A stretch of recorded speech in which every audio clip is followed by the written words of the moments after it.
La route s'arrêtait à 800 mètres de la frontière avec le Panama. On ne pouvait atteindre la maison Q, ou à marée basse, à bord d'une charrette tirée par un âne qui nous transportait, nous et nos bagages, à travers la plage de sable noir. C'est là, dans la forêt tropicale, entre le fracas des vagues du Pacifique et le rugissement des singes hurleurs, que j'étais venu apprendre le sexe tantrique. Cela faisait moins de 2 ans que j'avais quitté mon mariage malheureux. Une fois mon divorce prononcé, j'avais décidé de consacrer une partie de l'argent de l'accord à nous envoyer, un ami et moi, apprendre le sexe tantrique au paradis. Un ami, pas un petit ami. Je n'étais pas en état de m'attacher à nouveau à qui que ce soit. Du moins, pas de sitôt. Peu après avoir fui mon mariage, j'étais tombée éperdument et bêtement amoureuse de quelqu'un de parfait. Mais il s'agissait aussi, malheureusement, de quelqu'un qui avait négligé de me dire, jusqu'à ce que je sois si éprise que mon cœur aurait pu être transvasé dans une pinte, qu'il ne lui restait que 9 semaines avant d'épouser une autre femme. Ainsi, mon compagnon de retraite, Paul, était un ami avec bénéfice. Présent uniquement pour le plaisir physique, pas pour la romance. Sur le plan émotionnel, nous nous tenions à distance, moi parce que je ne voulais pas d'une autre relation, et lui parce qu'il était encore officiellement engagé dans une autre. Il avait impulsivement demandé sa petite amie en mariage après avoir vu un bébé mignon dans la file d'attente d'un supermarché et n'avait pas réussi à se défaire de son. Oui, il avait récemment quitté le domicile de sa fiancée avec seulement assez de courage pour dire qu'il avait besoin d'un peu d'espace. Nous étions 2 modèles différents de naufrages amoureux de trentenaires. Nous nous étions rencontrés lorsqu'il m'avait engagé pour une lecture de poésie dans une librairie de Brighton, où nous vivions tous les deux. Des mois plus tard, nous étions devenus des amis partageant nos histoires de relations ratées autour d'un café. Un soir, alors que nous nous embrassions pour nous dire au revoir, sa barbe naissante a frôlé ma joue et le frisson électrique m'a surprise, Paul. Ai-je pensé. Vraiment? J'étais encore amoureuse du précédent. Mais mon corps signalait, oui, le sexe serait une bonne chose. La fois suivante où il est passé discuter, je lui ai proposé de devenir amant au sens français du terme. J'ai fixé quelques règles de base pour la clarté, nous ne nous appartenons pas. Nous ne sommes pas en couple en public. Si tu couches avec quelqu'un d'autre, c'est ton droit. Mais dis-le-moi. Je ferai de même. Nous pourrons décider de ce que nous en pensons. Si j'appelle, rappelle-moi le jour même. Je ne cuisinerai jamais pour toi, et je ne ramasserai jamais tes chaussettes. L'amour mis de côté, nous étions venus au Costa Rica pour apprendre à avoir le meilleur sexe de notre vie. Il y avait juste un bémol. Dans ma hâte de rattraper quelques années perdues, j'avais omis de voir que la retraite était prévue comme une escapade romantique pour couple, et non comme une bacchanale purement sexuelle. Paul n'avait pas d'argent. Il organisait des événements littéraires et gagnait de l'argent comme livreur de repas à emporter. Il vivait dans une caravane délabrée qu'il avait récupérée gratuitement auprès de quelqu'un qui voulait libérer son allée, et il la remorquait à travers la ville avec sa voiture cabossée, en essayant de ne pas prendre d'amende. Je n'avais pas d'argent non plus, jusqu'à ce que l'argent du divorce arrive. Quand j'avais cherché à apprendre le sexe tantrique, je m'attendais à un stage d'un week-end à Londres, à un court trajet en train.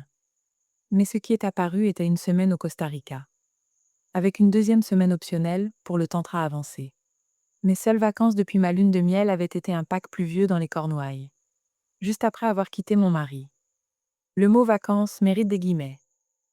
Quand on est parent célibataire, s'occuper de 3 garçons de moins de 7 ans dans un camping-car battu par la pluie n'est pas ce qu'on appelle un repos. L'Amérique centrale semblait glamour. Les dates coïncidaient avec mon 37e anniversaire, comme un appel. Allez, c'est un signe. Tu le mérites. Dis. Ai-je dit à Paul. Ça te dirait d'aller apprendre le sexe tantrique au Costa Rica. C'est moi qui offre. Il a tout de suite été partant. 1 semaine ou 2. Ai-je demandé. Eh bien, a-t-il dit. Si on fait tout ce chemin.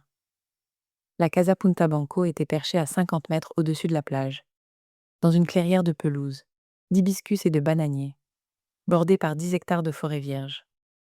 La maison était ouverte aux éléments. Mais ces éléments étaient principalement du soleil et des brises légères. Les résidents de la jungle y avaient un accès complet, s'ils le souhaitaient. Une troupe de singes araignées arrivait chaque après-midi pour prendre les fruits posés sur une table à l'extérieur, pour les décourager de voler dans la cuisine. L'ambiance était au sans limite. La nature, y compris la vôtre, ne devait pas être réprimée. Ce premier jour, nous nous sommes réunis autour de la table pour un repas de bienvenue afin de rencontrer nos instructeurs, Pala et Al, un couple de Canadiens d'une cinquantaine d'années. Ils nous ont demandé de nous présenter à tour de rôle. Le premier couple, des Italo-New-Yorkais, étaient des amoureux d'enfance avec 4 enfants et une épicerie fine. Le couple suivant venait de se rencontrer, tous deux divorcés. Le troisième couple essayait de rallumer la flamme sous les draps, après avoir eu des enfants. Enfin, on nous a demandé, à Paul et moi, parlez-nous de votre relation.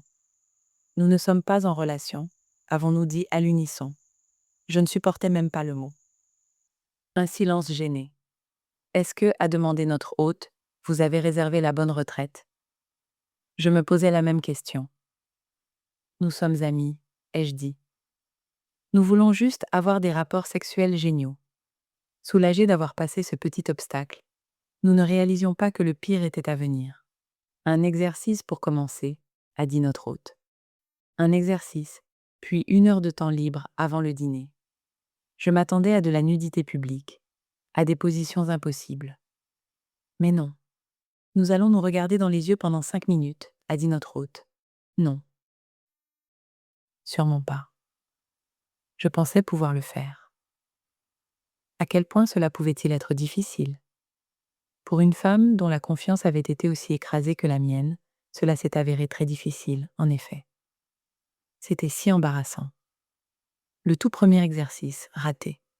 Alors que les autres couples s'éclipsaient dans leur chambre pour profiter des fruits de ce puissant booster d'intimité, j'ai suggéré que nous allions nous promener sur la plage de sable noir.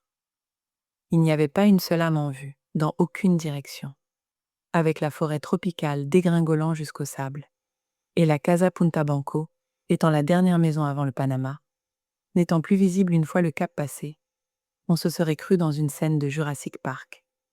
Nous étions entièrement seuls au paradis, et j'étais sûre d'avoir fait une terrible et écrasante erreur. Je connaissais son historique relationnel. Je savais qu'il craignait d'être piégé et étouffé. À quoi cela ressemblait-il, sinon à une sorte de ruse pour le piéger dans l'intimité? Nous étions ici pour 2 semaines, et apparemment le but était de créer un lien profond. J'étais sur le point de faire fuir Paul et de détruire la seule chose amusante de ma vie. Le silence entre nous s'était prolongé de manière embarrassante. Quelqu'un devait dire quelque chose. Je me suis tournée vers lui et j'ai dit « Je regrette de t'avoir emmené. »« Oh, Ro » a-t-il dit s'arrêtant pour me faire face. À mon grand étonnement, ses yeux se sont embués de larmes. Mon monde vient de se briser. Je crois que je suis amoureux de toi. Choquée, j'ai dit. Je pensais avoir gâché quelque chose de bien. Il a pris ma main. Non. Non. Nous sommes restés éveillés toute la nuit à discuter et à pleurer. Nos armures retirées, nous avons confessé nos vulnérabilités. J'avais perdu mon père à cause d'un divorce et mon frère à cause d'un cancer. Ma peur de l'abandon m'avait mené droit dans les mâchoires d'un mauvais mariage. Puis je m'étais brisé le cœur en tombant rapidement amoureuse de quelqu'un qui ne pouvait pas être avec moi. À présent, j'étais terrifiée à l'idée d'aimer qui que ce soit. Personne ne m'a jamais accordé de telle liberté, a-t-il dit. Pourquoi risquer de te perdre en te les retirant? Après cela, tous les exercices d'intimité semblèrent nous fusionner en une seule entité. À la fin de la première semaine, lors d'une cérémonie tantrique, nous nous sommes mariés l'un à l'autre. Nous nous sommes déshabillés et nous sommes tenus sous une cascade, symboliquement purifiés de nos passés par l'eau de la montagne. Puis, vêtus de sarong, nous avons échangé des guirlandes d'hibiscus que j'avais cueillies dans les buissons et prononcé des vœux d'égalité respectueuse. Nous avions quitté l'Angleterre sous la neige en tant qu'amants secrets. 2 semaines plus tard, nous revenions sous un ciel gris de février, annonçant à des amis stupéfaits et à sa mère horrifiée que nous nous étions mariés. En accord avec les libertés par lesquelles nous avions commencé, nous avons rendu nos vœux renouvelables plutôt que permanents. Mais quelques années plus tard, nous nous sommes mariés légalement. Et en février prochain, cela fera un quart de siècle que nous nous sommes tenus nus sous cette cascade et que nous nous sommes choisis. Nous n'avons jamais cessé de nous choisir depuis.